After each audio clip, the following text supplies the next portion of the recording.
Welcome to USAFBL Fingerboard Podcast. I'm your host, Levine Cunningham, and I'm excited to be chatting with Johnny of D-Wood Fingerboards. Johnny is also known as D-Wood Fingerboards on Instagram.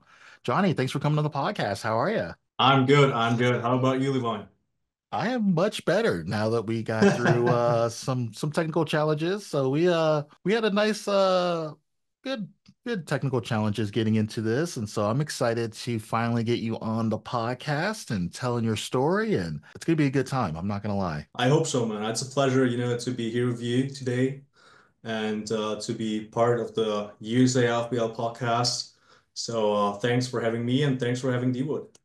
For people that may not know who you are, I would say you're probably one of the better premier deck makers out of Germany. Yeah, that's true. That's true. I'm a passionate deck maker since 15 years right now. 15? Yeah, that's That correct. is crazy. So you've seen a lot of history. You've seen a lot of just progress in the fingerboarding community. Oh, absolutely. In the fingerboard community and also in deck making. I believe it.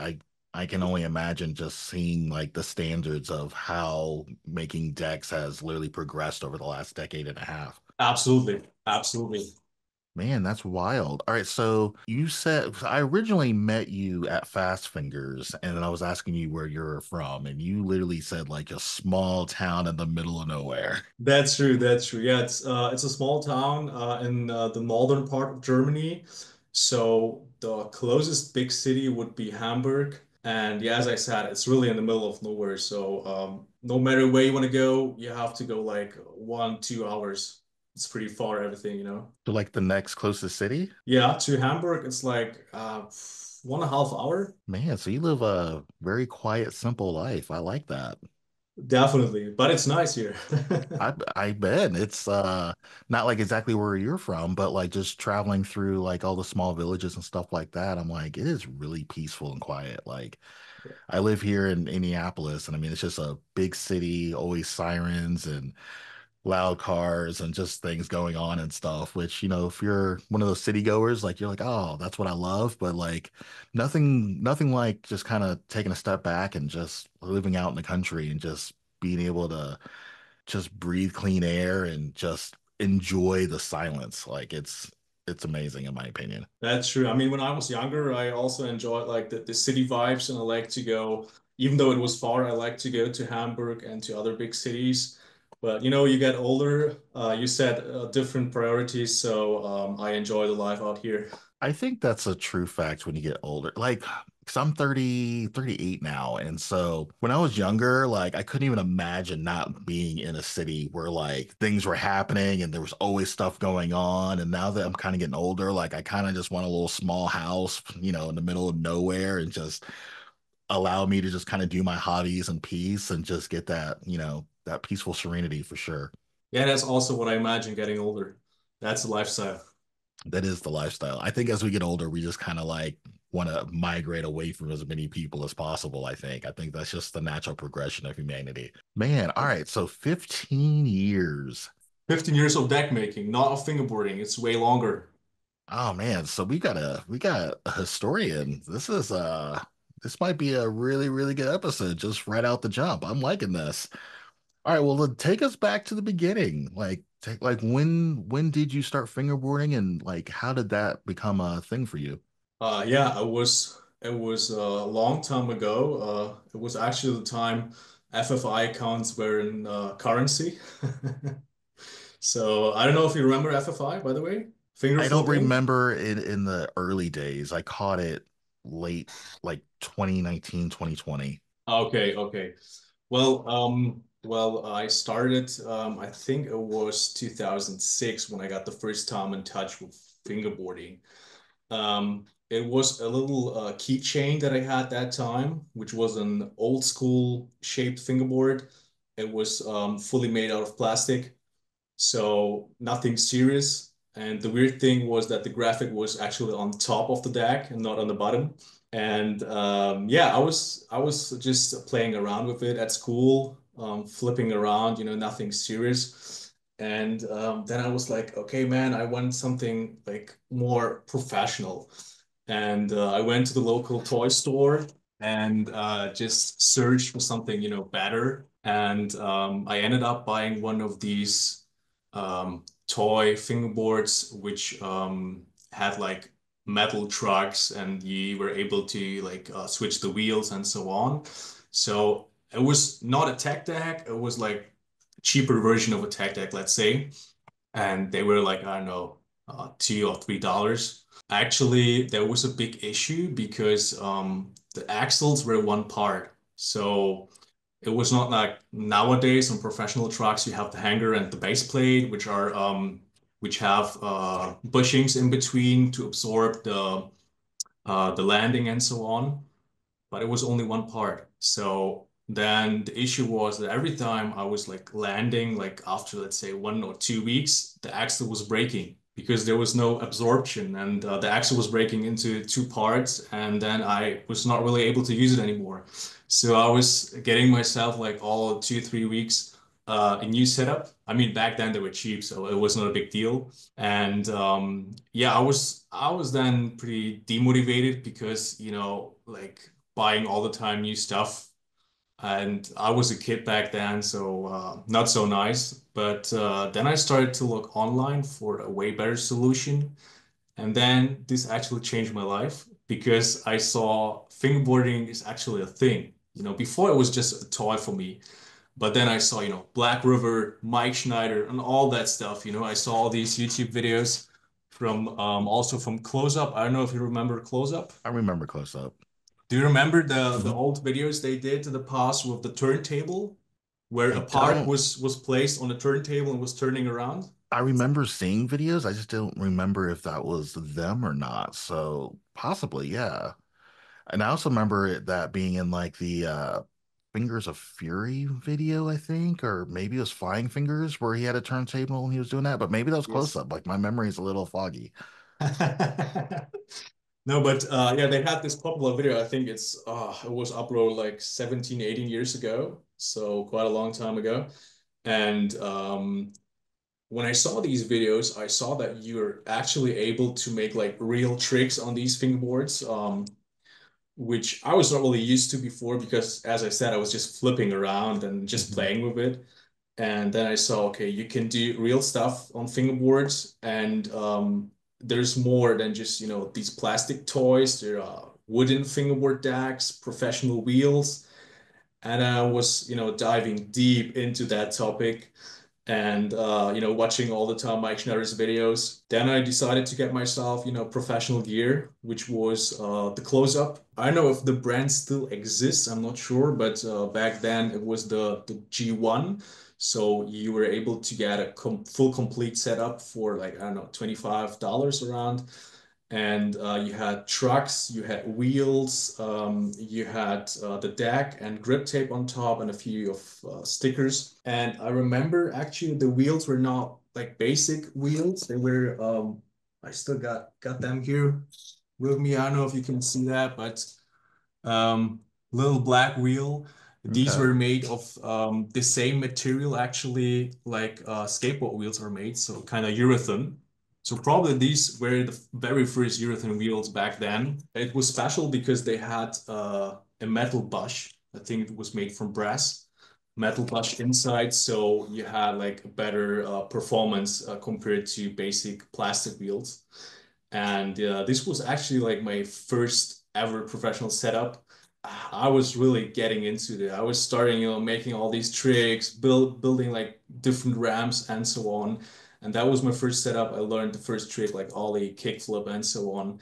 And this actually motivated me to continue with my journey. I think once you land like your first kickflip or your first flip trick, like you're hooked, you're locked in. Absolutely, absolutely. I mean, it took me a while. The ollie was easier, but the kickflip, because the ollie, you always have your fingers on the deck, so it's not a big deal. But flipping, you just let it off your fingers, and then you need to catch it. That's the heavy part. And so it took me a while to learn the kickflip, but yeah, after some time, I made it. My first flip trick was the kickflip, and it was I mean theoretically it was a shove it, pop shove it, but my first kickflip was like purely on accident. Like I was hopping off of a three ring binder, like I was awing off of it, and it actually like fully barrel rolled rotated. And I don't even remember if I landed it or if it was close enough to a land, but like it got me to a point where like I was excited to try to do it over and over again. And I remember trying it for like hours and then like literally landed it and I was hooked. Like it was done. That was a game changer. Yeah, the good thing is when you learn like the first flip trick, like a kickflip, for example, then I think the rest is coming pretty quick, like tree flips, for example, or heel flips. I think they get pretty easy when you learn the first flip trick. Definitely. There's something always about the kickflip, just because you know that it requires a specific movement control. Like it's the science I feel like behind it in comparison to some other things. So man, all right. I didn't mean to interrupt your story down memory lane for sure. Continue. Yeah, man. So I was at a point where I was really like developing, love and passion for fingerboarding. I had a little demotivation because I was actually the only one in my area, fingerboarding. So I remember I had one friend at school. He was also fingerboarding, but his like, let's say his passion for fingerboarding was just only for, let's say, half a year. And then after that, he quit because, he started saying like it's childish and whatever. So I was really the only one in my area fingerboarding for a long time. And I remember I tried to convince my other friends and to get them into fingerboarding. But yeah, actually, yeah, they were not really like trying to get it into like a professional way. They just used maybe a fingerboard for 1 week or 2 weeks, and then that was it. I was like looking online for some other people that shared the same passion. And then I ended up on forums like the FFI, Finger Flip Inc. I ended up on fingerboard.de, which was the German version of FFI. I ended up also because I have family in Poland. I have a big part of my family living in Poland. So I was also on Fingerboard Reloaded, which was the biggest forum in Poland for fingerboarding. And another one was called Underground in Poland, also a forum. And that was where I started like to get into and getting in touch with other people, having the same passion. And this was nice for me because, as I told you before, I was the only one in my area. So it was nice to see at least people online sharing the same passion and just get in touch with them and talk about tricks, about stuff and whatever. So that was really nice that time. Since I was living pretty far, I was not really able to get to any like meetups or events. Also, I was a kid at that time, so I cannot just with, let's say, 10 or 11 years get into the train and just travel all Germany.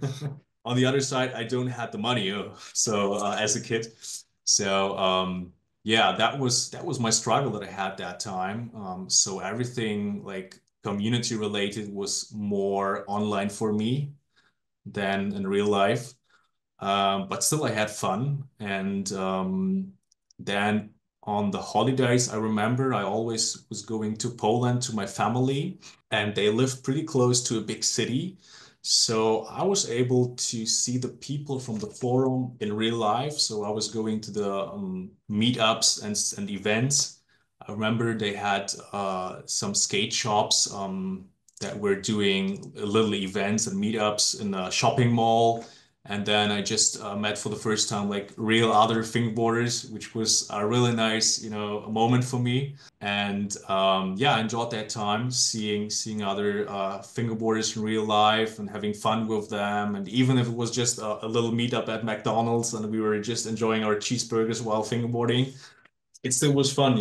No, that's awesome. So I don't really know too much about the Polish scene. I mean, it's obviously growing, but I mean, like, any companies, events, like people that are kind of hosting those things over there? If you would ask me like over 10 years ago, probably. Because many things changed. I mean, we had a peak in fingerboarding in 2011, 12, and that was the time when I was really into everything. And later, many forums like got down, so they were Hmm. shut down.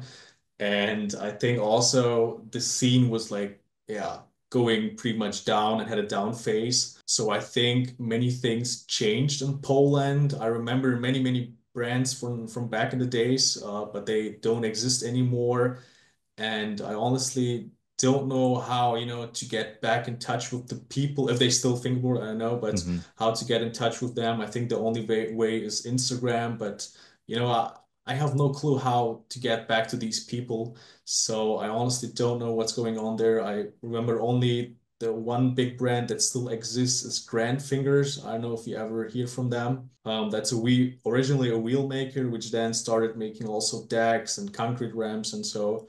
But this is the only brand I think still exists. And then there's the Finger Shop, which is a distributor for different fingerboarding gear, like D-Wood decks, for example. And yeah, but honestly, I have no clue what's going on right now over there. No, understandable, understandable. I know when you're looking at fingerboarding on a global scale, it's really, really hard to keep up with what's going on, what's happening, who's doing what, who's still doing stuff, who's not doing stuff anymore. Like there's just a lot of pieces that are moving and nothing stays the same, I guess. So you always got to constantly kind of keep tabs on what's going on. Otherwise, you just completely fall out of what's even happening anymore. So it's definitely difficult. And I feel like the only way to even get that information is through Instagram. And Instagram, in my opinion, is it doesn't tell you the full story. It's just like kind of glips and pieces of it. And so it's hard to make out what's really happening. True, that's true. And Instagram is it always depends on the algorithm, what's Instagram is showing up to you and Mhm. everything. So I met I think one or two guys from Poland through Instagram who are fingerboarding, but it's not like you can go there and look for some specific people, you know. It's Mhm. always like going, what the explore page is showing you that you see, you know. That's the point. No, I understand that completely. I wish that there was a better method, but I honestly don't have any answers to that at all. Yeah, I think the forums that we had back in the days, I think that was like the best way to get the community together. And even though it was only within the country, but you had it really easy because you were just registering in this forum, and automatically everyone in your country showed up that was fingerboarding. And that Mhm. was so nice. And you were able to like message people, get in touch with them. You were able to see where events are taking place and so on. So you had like that one general page where you have been going on and you saw everything and you saw different brands, you saw fingerboard content and so on. Yeah, this is what I really miss from back in the days. I mean, we have for example in Germany the fingerboard.de was reactivated some years ago. I know that, but for Poland, I think everything has been shut down, and also FFI has been shut down back in the days. So there's nothing really comparable nowadays. Yeah, I mean, Facebook groups to an extent, but there's just a lot of missing people. Kind of sort of replaced it, but I don't know if that's like a full replacement for sure. Yeah, I think so too, because Facebook nowadays, to be honest, when you ask a 15-year-old kid, he would say probably he does not have Facebook, and it's like for old people, and Yeah, that's when I realize I'm getting older. Whenever you start talking to people about, Facebook and stuff, and they're like, I only use Facebook for groups in the marketplace. And I'm like, oh, okay. And I'm like, oh, I guess I'm showing my age a little bit. And so, yeah, everybody's using like TikTok and Snap and all these other things. And I'm just like, I don't know. I don't really have any interest in it. Maybe it's just because I'm getting older, but I don't know. It's just we need like a dedicated spot, basically, kind of like the forums and things like that. And I don't know who needs to step up and kind of make that happen, but someone needs to step up and definitely make that happen. That's true. That's true. Because I'm missing the times, being on FFI and being in touch with fingerboarders from all the world. And yeah, with me, it's the same. I feel too old for all that Snapchat and TikTok stuff. It's yeah. I mean, it's in some way it's positive because you also can see content and you can share content, but Ah, man, I feel too old for that, to be honest. I know, but I feel like you can't get a community behind it. That's the kind of the thing. So like you can share the content can get viewed, but I feel like there really isn't like a way to like really talk about what's being seen. And so I don't know. It's like because even like Instagram, like you can do the same and there's like the comment section and stuff, which is fine, but like there isn't really like conversations being held like in the comment sections really. It's just really fire emojis and stuff like that. But there isn't really like a lot of True. engagement type stuff. So That's totally true. And we live in a time where people only like scrolling and scrolling and scrolling, and that's it. And if you have luck, they like it. If not, then not. And that's it. So it's yeah, really unpersonal, I think. man, and I know the last time I saw you was at Fast Fingers 21. Where like how far of a journey was that for you? So I know you're in the same country, but I know Germany is actually quite large. Yeah, we had a long trip to Schwarzenbach, how it's called. And it was, I don't know, 6, 7 hours by car, one way. Okay. So it's pretty far, especially when you live in the middle of nowhere as me. So, but yeah, it was a big dream of mine. So, I actually wanted to be minimum once in a lifetime at this event, and I think this time Fast Fingers was like probably the biggest ever and the most international ever. So, I think we made it right that we just had it over there. And if we would not be there, probably we both wouldn't sit here right now. I feel at some point this would happen, but I definitely think that meeting each other at the event sped the process up quite a bit. He just those in-person interactions is the reason why I love events, whether it's, a small event, big event, like just any events, just because you get to meet people and interact with people and kind of network and just it's the friendships and the partnerships and just the lifelong relationships that like kind of come from events is quite crazy. And like my very first event ever, like I still talk to people that I met from there. And like I've been to several events obviously throughout the years, and like I still have, friends now in different like countries and states and just all over the place. And just it's an awesome feeling when you kind of look back at it and be like, you know what, like if I'm ever taking a trip out that way, I can always just hit this one guy up that we met at an event and we can go hang out and go chill and go do stuff. And it's just cool stuff.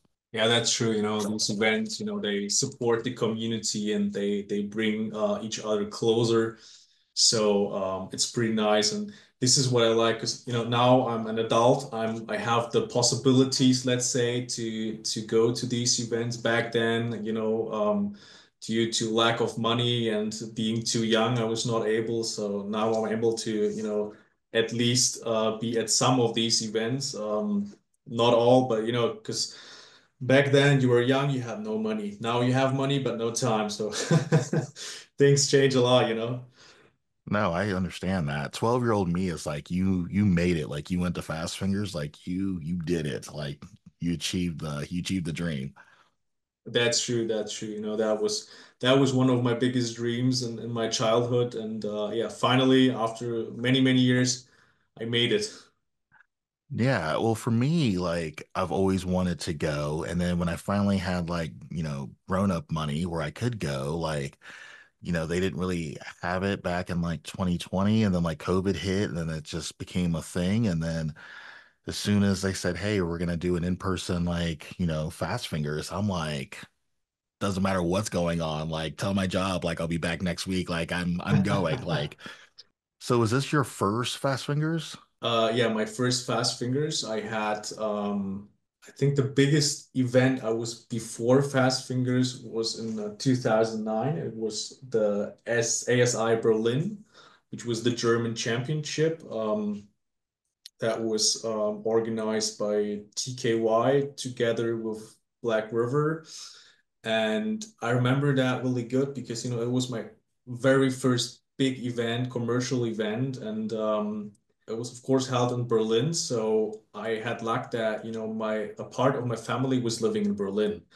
And I was a kid back then, so normally it would be no option for me to get to Berlin to such an event as a kid. But as my family or part of my family was living there, I could convince my parents, to bring me there. And the next plus was that it was during the holidays, so even better for me.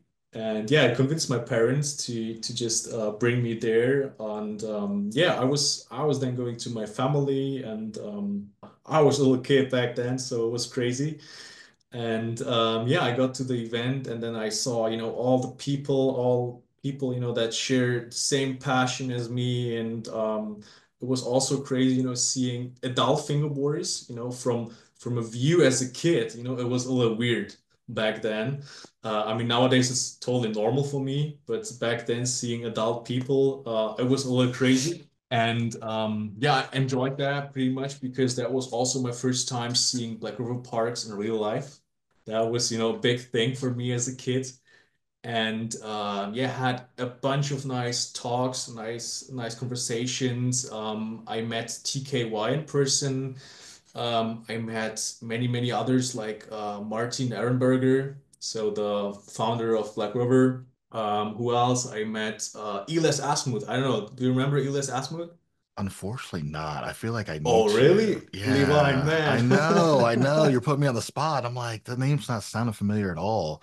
Maybe if I saw the face, because I'm a face person. Yeah, Elias Asmuth was actually 15 years ago. He was maybe let's say the German version of Mike Schneider when it comes to being, like a pro and famous fingerboarder. He was like the champ in Germany. Yeah, he was actually the face of Black River back then. And I met him in person, which was really nice. He was, my big idol back then. So I was really happy to meet him and to see him fingerboarding in real life. And yeah, I met many other people, like, I don't know, for example, Kata from Fingerboard Store. I met Harry from Hera Rams. I don't know if you remember. I remember Harald those. Schön. Yeah. Yeah, right. I met him back then. That was actually the time when he like launched his ramps, his Harriers. And who else? I met people like Nico Frank, which is also a pretty renowned fingerboarder in Germany. Mhm. And also, I did that time. I did the legendary picture together with TKY, a picture that we remade 15 years later at Fast Fingers. I don't know if you saw Oh that. yeah, I did see that. You did a 15, it was one picture from 15 years ago and then a current picture with you guys. Correct, That is probably one of the correct. coolest things I've seen in a while. Like just the history between you guys. Like that's a cool thing. I'm glad you actually posted that. That made my day. Before we went to Fast Fingers, I just saw or find actually the old picture, and I just took a picture of it with my phone, and I said, okay, I need to show that to TKY, because exactly 15 years gap in between. That's so crazy. I met It is us crazy. at ASI back then. So yeah, I just went to him and said, "Hey man, look at this picture." And then he was like, "Oh yeah, we need to remake an actual version." Yeah, what should I say? You see the difference? Well, actually, there's not many difference, but I managed to grow a beard within the last 15 years. This is something super like iconic and a big milestone because that shows how important these events are and meetups. So yeah. Well, definitely. And I know that, ASI Berlin is they're struggling a little bit. And I'm going to put a link in there in our description for you guys to be able to contribute to their Patreon account. It's kind of like a GoFundMe type deal to help the store stay alive and continue to run for hopefully another, 7, 15 years. But I mean, we can't allow ASI Berlin to not exist anymore just simply because of how many people they've enriched, all of the memories, the community. Like, I mean, it's a big ordeal. And like when I hear stories of like, you showcasing a picture from 15 years ago and then a current picture and just like it's almost like nothing has like changed. Like you just picked up where you guys left off type of thing. And like we can't allow stuff like that to just simply just disappear. So definitely if you guys have the ability to definitely go support the ASI Berlin shop. And I don't know why I say ASI is Aussie. American here, I'm sorry. I went over there in Berlin and they were telling me the exact same thing. I was like, why are you guys saying ASI? It's Aussie. But yeah, definitely support the shop, especially if you guys have local shops and stuff like that to you guys as well and events. Like definitely support them any way, shape, or form. I've been in the States, and in the States you have many of these places, maybe not one to one the same, but comparable. And in Germany we have, I think this is the only place we have, so we definitely need to try our best to keep them alive. And then I know that you just got back from a trip here from the States. Like you were actually here for like a week, maybe two, here in the No, US. way longer, way Way longer. longer? Yeah, we've been 4 weeks in the States. Oh wow, the official holidays. We can Yeah, only we yeah. can only dream of such things over here. Oh, really? Is it that bad or? If you're lucky, you get about if you have a good job, you can get like 2 weeks of paid time off. Oh, really? If you're lucky. But yeah, most people like it's not a thing, not a thing. We do stuff on the weekends here. That's about it. But definitely Maybe. tell us what you did, what you saw. I think you went out to Slush Cold Spot and some other places. So kind of tell us the journey. Yeah, we did a road trip. Actually, we just rented a car, landed in LA, rent a car, just picked it up, and started our journey through four different states. So we made California, Arizona, Utah, and Nevada. Mostly we spent time at the national and state parks and visited all of them. Yeah, also made it to some big cities where nearby we had a few fingerboarding locations. So we had, to get to them to, just check them out and represent our brand. For example, we've been in Arizona in Phoenix at the Unity shop. I don't know if this is known to you, but I guess yes. Yeah, I know Unity Shop. Yeah, we've been there, had a nice time. And then we have been also at the Vault Pro Scooter shop in Inglewood in California. We have been two times at Slushcult, first time at the beginning of our trip, and then at the end when they had their store session. That's cool. So you got to meet like Fingerboard Christopher and all those guys then. Fingerboard Crest, Christopher, and Jake FB actually Hmm. have not been there that day. Oh no. So, but I mean, I saw both of them at Fast Fingers and also Okay, had yeah. like nice conversations with Jake, and so. Well, that's crazy. One weird thing for me about the Vault is that I've known that like you can buy stuff from them online, but I had no idea until like probably a month ago that they actually had like a physical, I don't even know if it's a storefront. I don't really know much about it, but I just found out like they had parks and stuff in a little mall kiosk or something where you can go in and go search those things. Yeah, it's a big physical store. You just get in and then the first thing that comes in front of your eyes is a big park from I think Tiny Skate. Tiny ramps. Tiny Rams, yeah, Yeah, sorry. tiny ramps. Yeah. Tiny Rams, this is the first thing you see. And then you go further, they have like a, let's say, back room and everyone can get there in for free and fingerboard, and then you just ask them for access. And yeah, then you get in, and then you have another big tiny park. You have no, you have two, actually two of them, and then you have a Black River playground with several ramps on top of it, and yeah, you can just have a good time there. Well, that's definitely going to be on my list of places to go visit and stuff here within probably, sometime in 2025 for sure. So I was just like, man, like I thought I knew all the places, but apparently like there's some scattered places out there that I'm still unaware of. Yeah, that's a nice thing about the States. You know, you got a couple of these places. So yeah, but what we liked a lot about the vault was that we have been two times there, and both times it was not crowded. I think there was like one or two people only, so you had access to like every park. Because you know sometimes, or for example, to name it the best is Fast Fingers. You know, it was sometimes a struggle to get to a park because it was so crowded and so on. So yeah, that was really nice at the Vault, and yeah, it's a really nice place. I can highly recommend it. Right on. Well, shout out to the vault. All right. Well, let's talk about the brand D-Wood.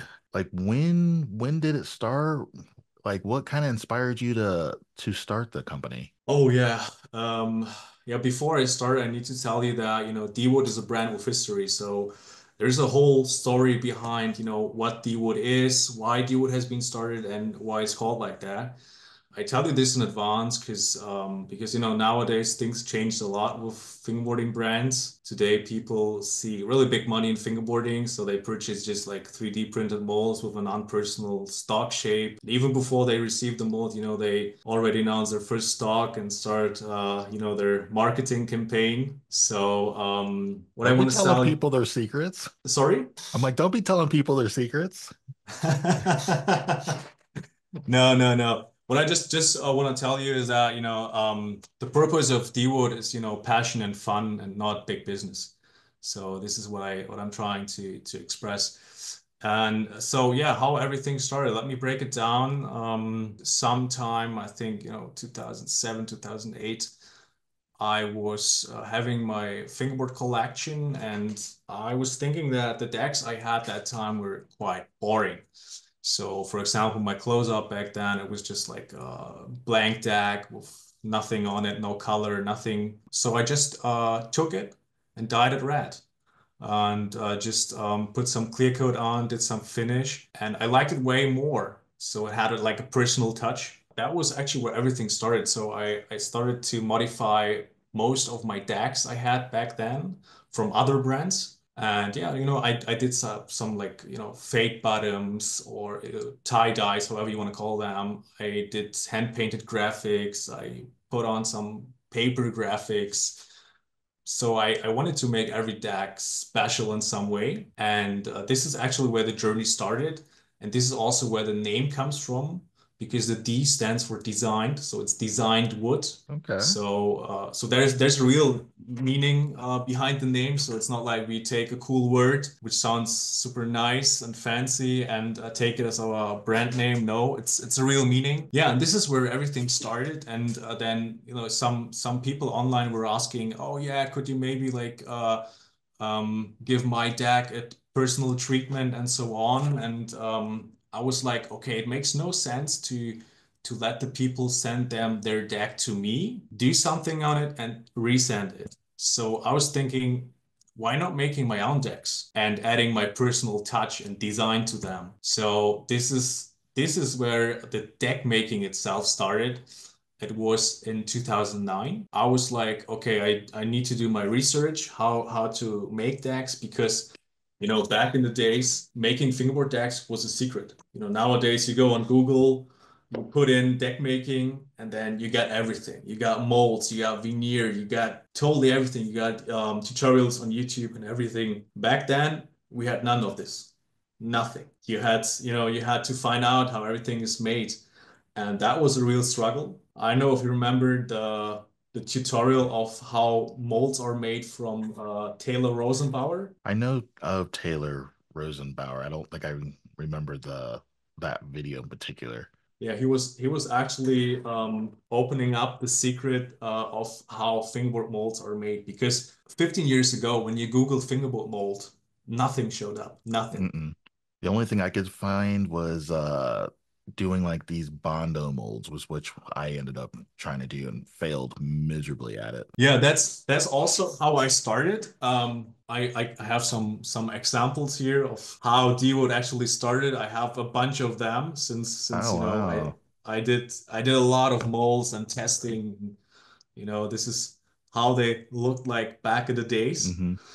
And yeah, I started making these Bondo molds. I used also other materials like resin, for example. This mold is made out of resin. I used even concrete, which is crazy, but I tried it at least. I also used um, wood. Yes, So that's what this mold all of is my made out molds of looked wood. like when they came out like Bondo, but everything was just warped and misformed. It was bad.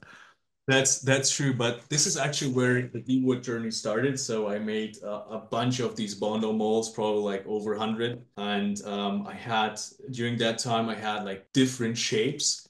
And from 2009 to 2011, I was only busy with development. This is something that is not common for fingerboard brands nowadays, since everyone throws his products on the market. But I did it different. I first wanted to, get to a certain point where like the shape is kind of perfect for myself, the quality is kind of perfect for myself, and this is where I spent almost 3 years in. So I was doing different shapes. I was trying, different materials and so on. My very first decks, I can just show you some. Um, so this is, for example, Generation 2 from D-Wood with an hand engraved DW. This is another one. And all of the shapes are really uneven. So I Hmm. was working a lot, to get them, more even, more like symmetrical. And then I had progress with the Generations 3, which is that one. Okay. I got a shorter wheelbase. There we go with a complete setup and yeah, pretty deep concave, high kicks.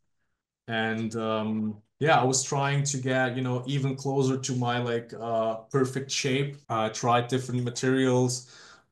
First I did 4-ply decks, then I switched to 5-ply decks. Yeah, I was getting closer and closer to what really matches my taste. And at a point I realized that okay, with Bondo molds and other materials, I cannot, get to the point where I say, okay, the deck looks really good and it's even and everything. So I had to switch to another level to get more professional. And this is where I started to develop a shape as a CAD model, so in a 3D, so a digital version. And I was creating the shape to my specifications, then did a little bit of prototyping, and then I came up with the G6. And this is also one of our current shapes. And I decided, okay, I need, a better material for the mold. So I ended up using metal. So I just asked someone to a metal worker to get me a CNC machine metal mold. And then I ended up with the G6, Generation 6, which came out 2011. And also, I was at a point where I was really satisfied with the quality of my decks at that moment. So then I started, going public with my decks. Before that time, so from 2009 to 2011, it was only like development, and all the decks that I created during that time, I mostly just, gave away to other friends online, or maybe when I did a trade, I just threw one of my decks into the box so other people can test them out. But before, I did not really sell them. And then 2011, the time came and I was having this like perfect shape. It was 100% even. It was a total game changer for me. I always had like the goal, because this is when we come back to the name Designed Wood. I always had the goal to actually offer one-of-one decks. So no mass production, no mass design, and every deck was, unique in its way. And by like special colors, hand painting, special veneers, and so on. And yeah, when I launched in 2011 the G6, I had big success. I received positive feedback. I was also launching on FFI, so I had like an international audience. And yeah, I started selling the decks. Then I had a pretty high demand. And 2011, 2012 were, as I said previously, the peak in fingerboarding.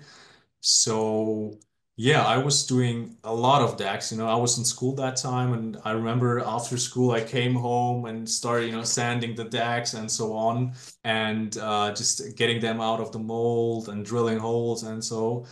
I came to a point where the demand was so high that I was not able to cover it myself. So I just asked a friend of mine to join and to help me. And yeah, he did so. And he supported me, especially in the hand paintings. So he did a lot of the graphics back then. Yeah, that was actually the way how D-Wood was developed. We also had not only decks, but we added at some time we added fingerboard tape. I remember my first tape was 2 millimeter thick, so not comparable to nowadays. I And remember those days. oh, really? I remember the first time I was introduced to foam, and I remember it being really, really thick, and I didn't like it. Of course, I grew up as a tech deck kid, so like the actual like skate tape, the grip, like actual like sandpaper tape, basically, like was the go-to. And so like anybody that went from sandpaper to foam, the beginning, like we're like, ah, there's no way we could ever go to foam. And then like once you get used to foam, you can never go back to sandpaper. And so it's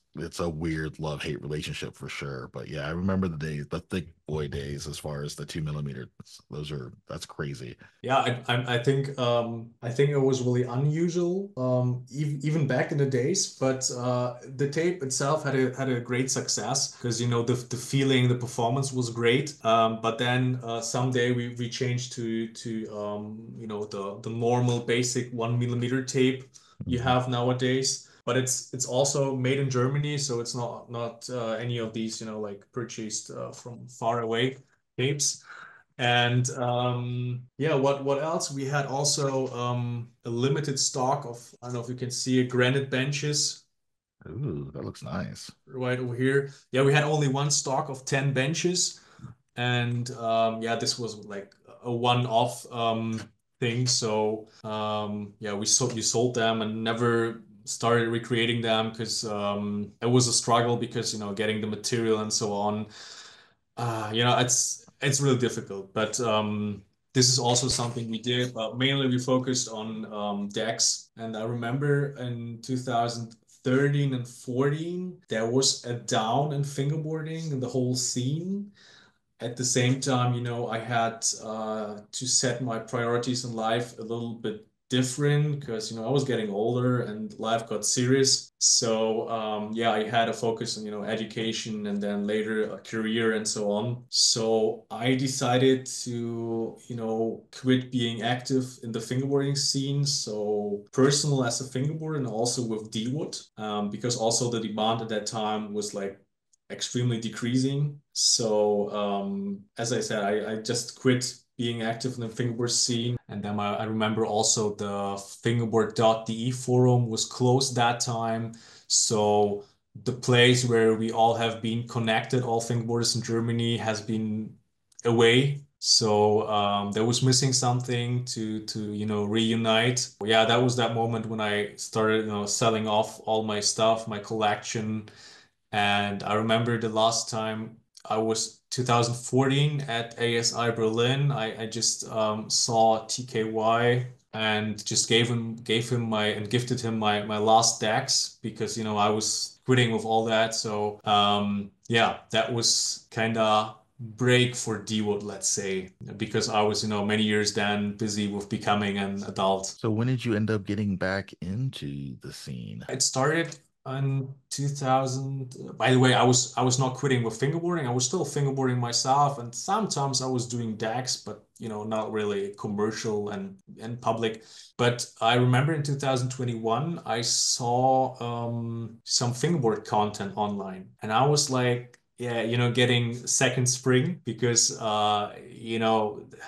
my whole childhood was filled with fingerboarding. So it was nice to see that content again. And then I was like slowly getting back into it. And then I remember 2021 when we had COVID and so on. I remember I was in Berlin and thought, okay, why not check out if ASI Berlin is still existing? And then I went to the store and just met TKY after a long time. And I remember we had all these face masks and so on, and then we went back to into their fingerboarding room and just had some fun. And yeah, it was really nice. And so it was, I think, like 2022. I decided, okay, to get active on Instagram, on social media, because until that time, D-Wood had no account because back then Instagram was not a thing. So yeah, in 2022 we started. We like kind of came back with D-Wood. Also that time my partner joined D-Wood, and she took over some parts of the administration, also the whole social media thing. As I said, I'm not really used to that, so I'm really old school. She's better in that, so she's taking that part. And yeah, I thought of maybe, getting back into deck making. So, but the problem was, I realized that the market had changed quite a lot. So, for example, the decks were getting wider and Hmm. shapes changed, and also the making techniques changed. So or we both were really busy with like optimizing the deck making itself and coming back into it. And we had to, adjust all our toolings to today's specifications, and also working on a new mold because you can imagine back in the days we had like 30 millimeter decks. So if you press with a shape that is made to 30 millimeter, if you press a 34 millimeter deck, you can imagine that, for example, the concave is extremely deep. It's just a technical thing, because the wider the deck gets, the deeper the concave is. Hmm. So yeah, we had actually to adjust our molds, also the whole shape. This took us a while. So we were active on Instagram, but we're not really able to provide, decks because we're busy with optimizing everything.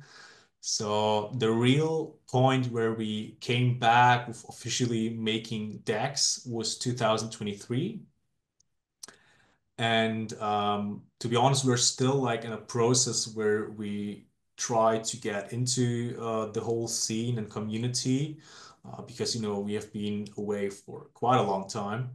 So it's kind of a challenge. But yeah, since I'd say since 2023, we're back with deck making and trying to get closer to today's needings.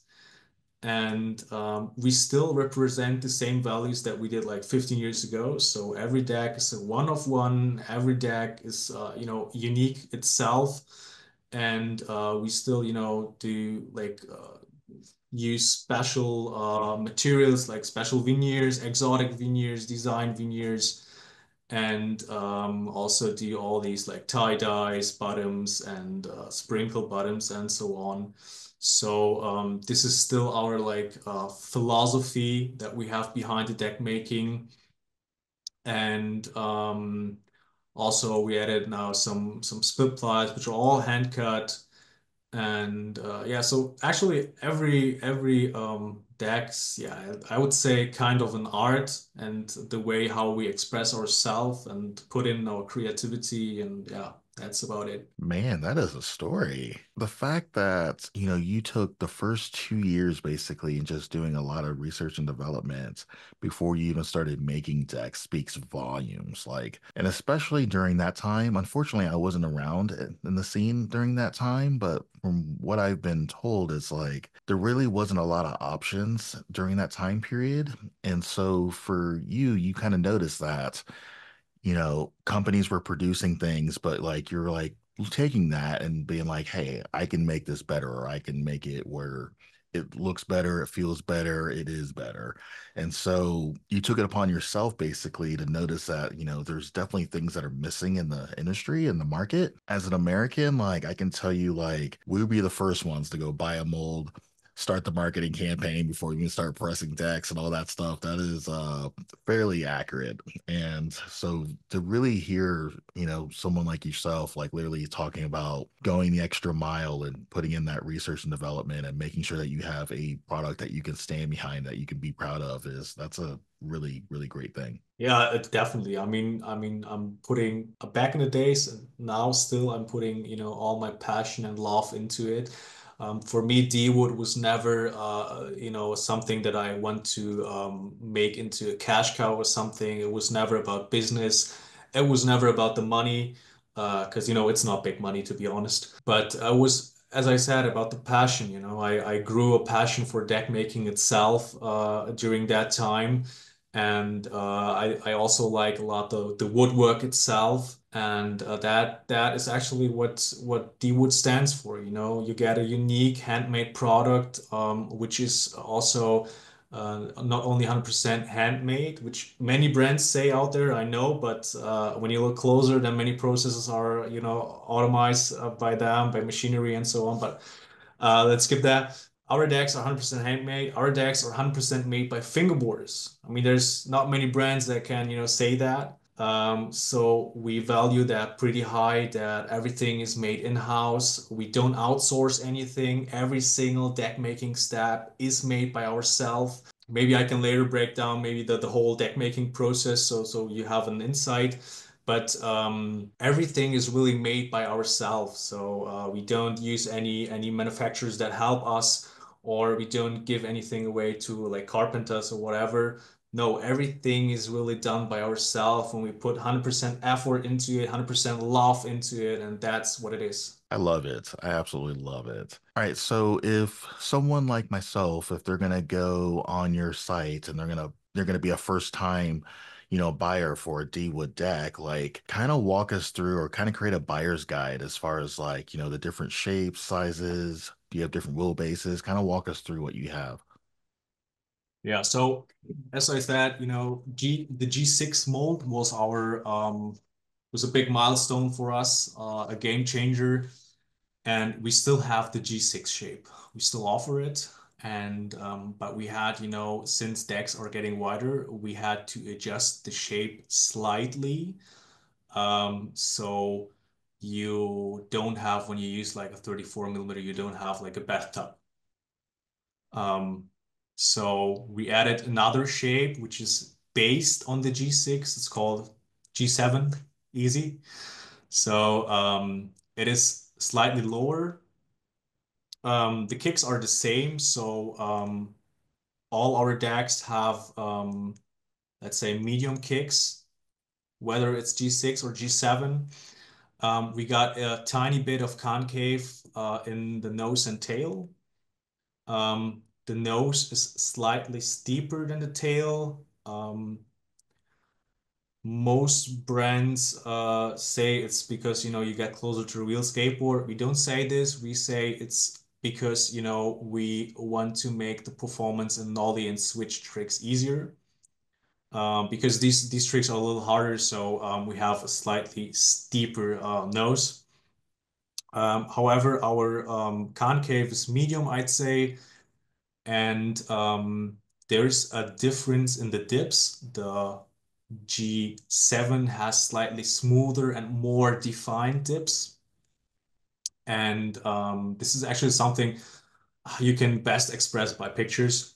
Because I can tell you everything, but you can only like feel it or see it by pictures. So, but these are the current two shapes that we have, the G6 and the G7. The G6, I'd say slightly deeper due to the reason that it's specially made for like slimmer decks, and the G7 is slightly more mellow when it comes to concave. And yeah, then we have, so these are the molds.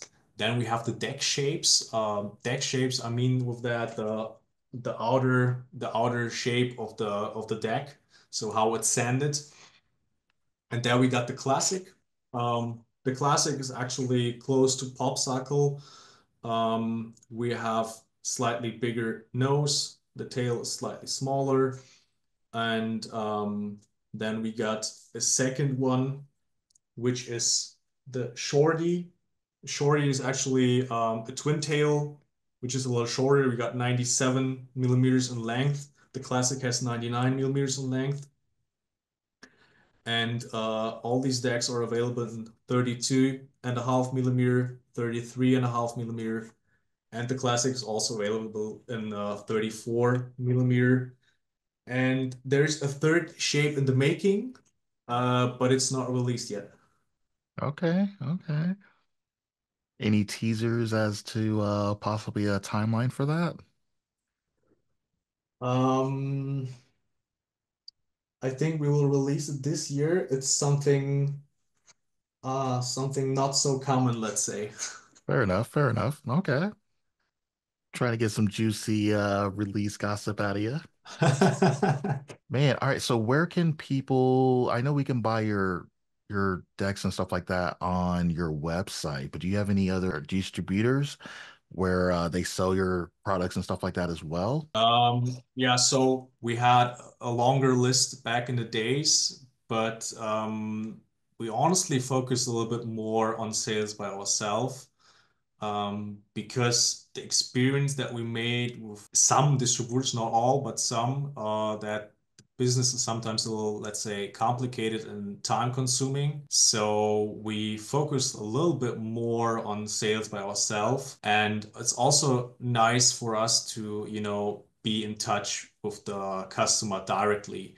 So it's a big benefit for us. And that's the reason why we are more focused, to like B2C, to call it like this. But yeah, one distributor, for example, for the States would be Slush Cult. Our decks are available in their physical store and also online. And we have currently stock at the Finger Shop in Poland. They also distribute our decks. And yeah, in the past we had a few local skate shops, but it's been a while, so I don't think they have any decks anymore.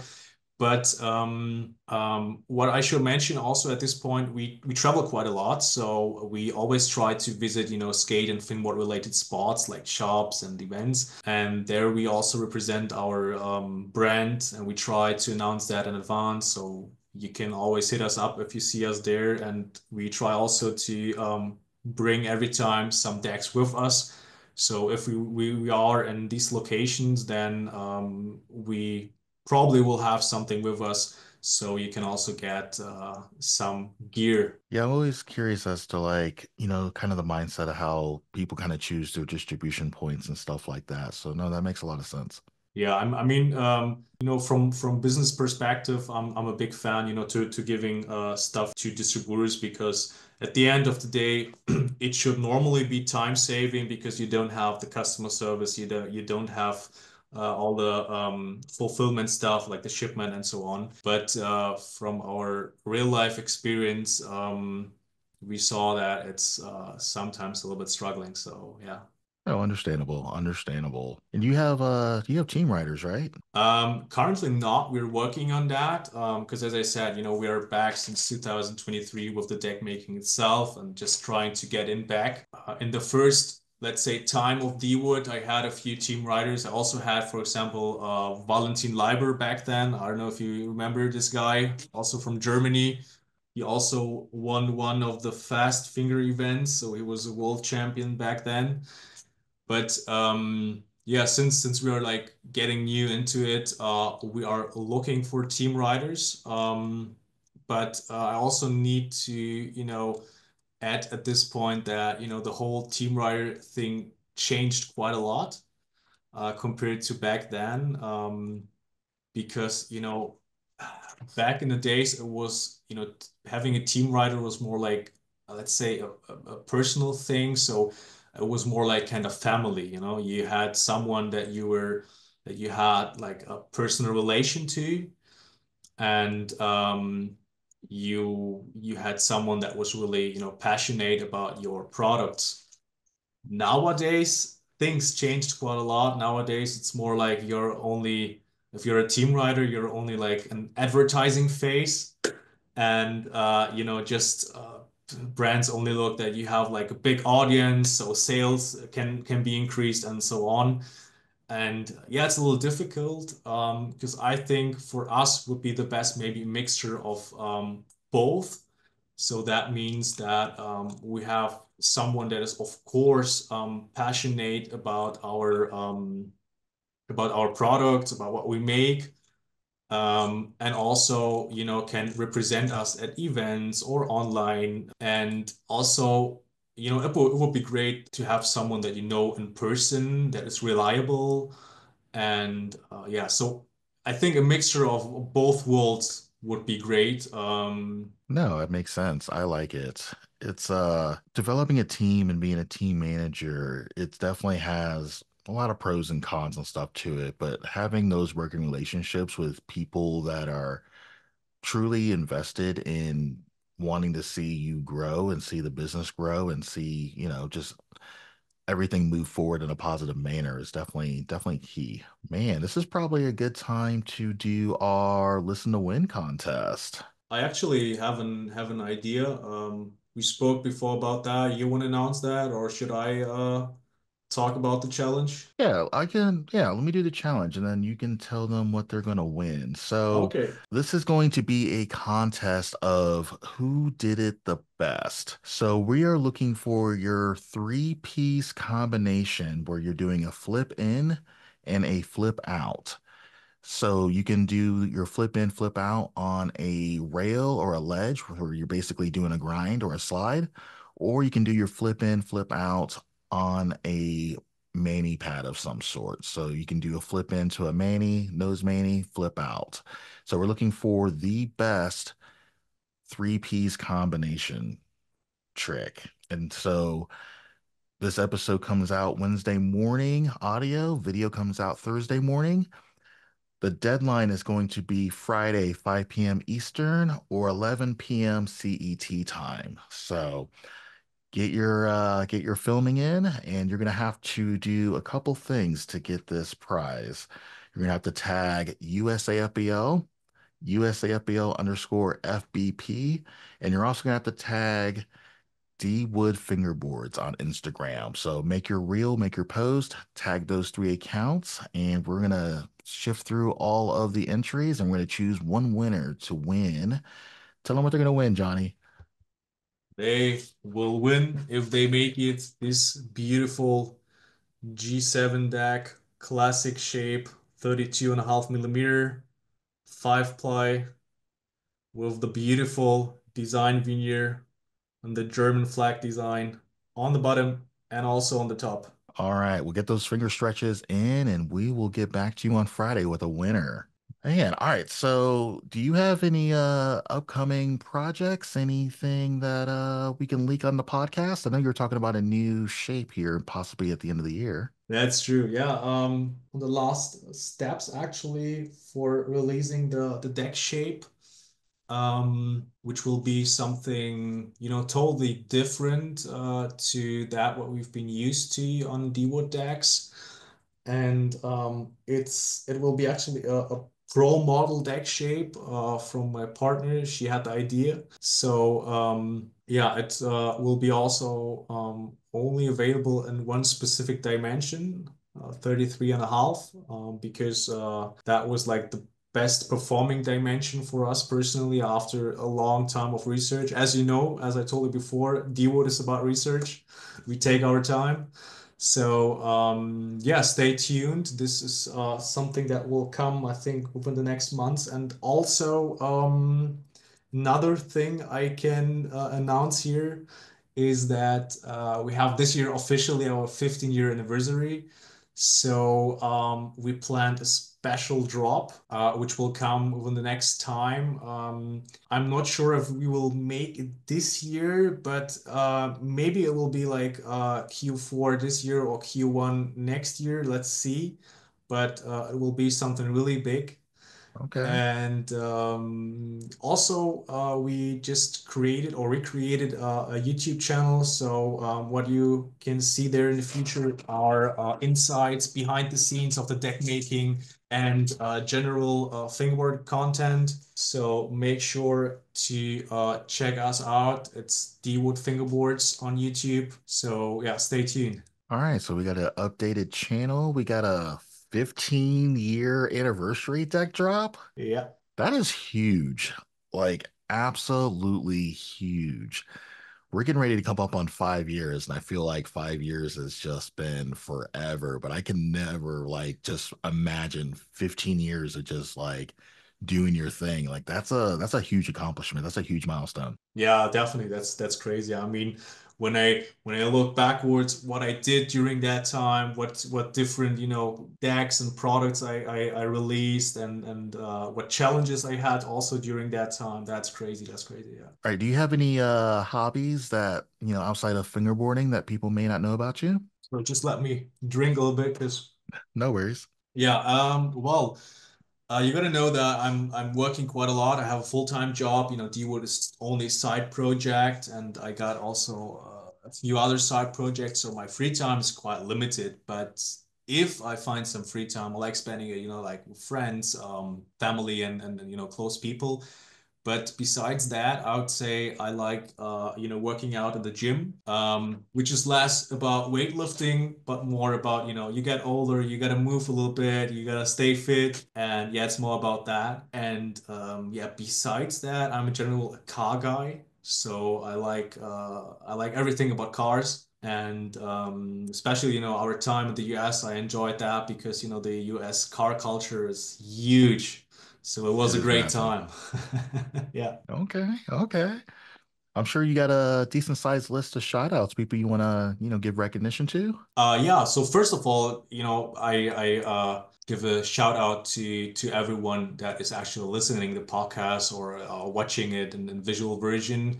Also, shout out to everyone that supports D-Ward, no matter if it's by purchasing our stuff or even only following us on social media and showing some love for the work we put in. Also, big thanks goes out to the whole USAFBL team for having us and for doing the stuff you do in the States. Also, big shout out to Black River because I think without them we probably won't sit here together. And yeah, also thanks to TKY, he created and keeps alive the mecca of fingerboarding. Thanks to Clayton from Slush Cult for pushing the growth of the community in the LA area. And yeah, also thanks to Mike Schneider for making, fingerboarding a big thing in the States. Definitely. Shout out Mike. Mike's paved the way for a lot of stuff. Yeah, definitely. All right, well, I got a few shout outs as well. First off, if you're listening to this before anybody else on our Patreon account, thank you, thank you, thank you for all the love and support. Really helps out the channel. Also, if you're not a member, where are you at? We've got early access, we got subscription boxes, and so much more on our Patreon account.